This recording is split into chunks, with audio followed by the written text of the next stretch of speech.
guys! It's me again, your sundalang guwapa, ex-sundala pero still guwapa. Cheers! So for today's mini vlog, nag-judge na jud si Madam. So syempre, hindi ko matatanggihan. Ay, Kampilan Learning Center na si Ma'am JM Amante. So shout out sa iyo, Ma'am. So tara, samahan niyo ako. Let's go!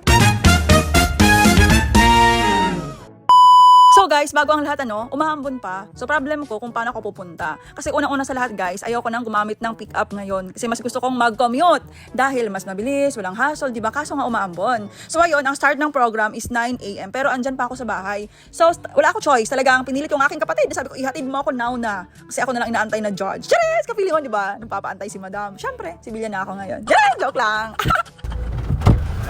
Lakas na ulan! So guys, judge tayo ngayon. Ayan. Aray ko! Oh.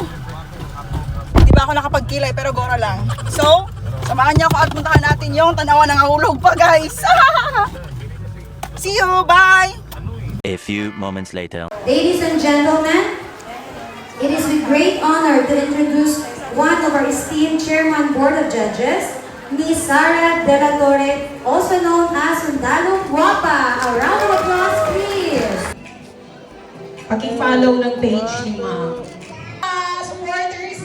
Shout out pala kay Sir Abatayo. Thank you so much, sir, sa pag-video sa akin dahil wala ako ngayon dalang cameraman. Ayun. So guys, talaga na-start ng program. So ang ating i-judge ay ang Search for Mr. and Miss Kampilan. Grabe, ang gagaling ng mga bata at talagang medyo nahirapan si Madam.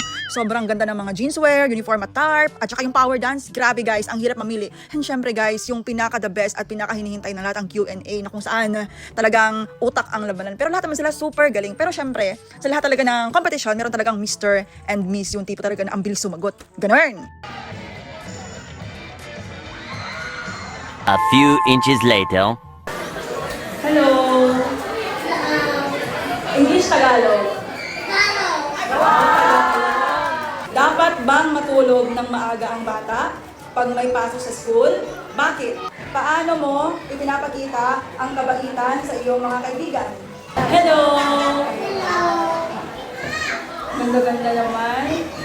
Anong pangalan mo? Summer Avery Consorte. Kompleto wow! Ilang taon ka na?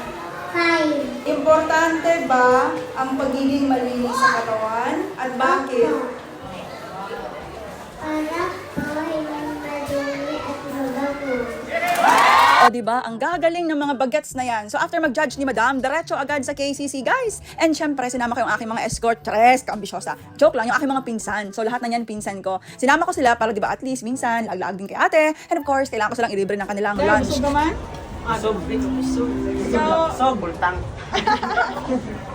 Bultang.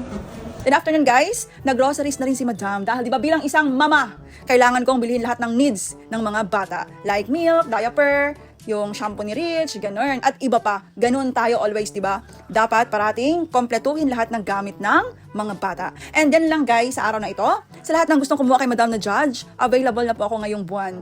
Huwag lang next month. Tres! Ayun lang, thank you so much for watching. Yan lang yung ganap sa araw na ito. Don't forget to follow, like, and share. Mama!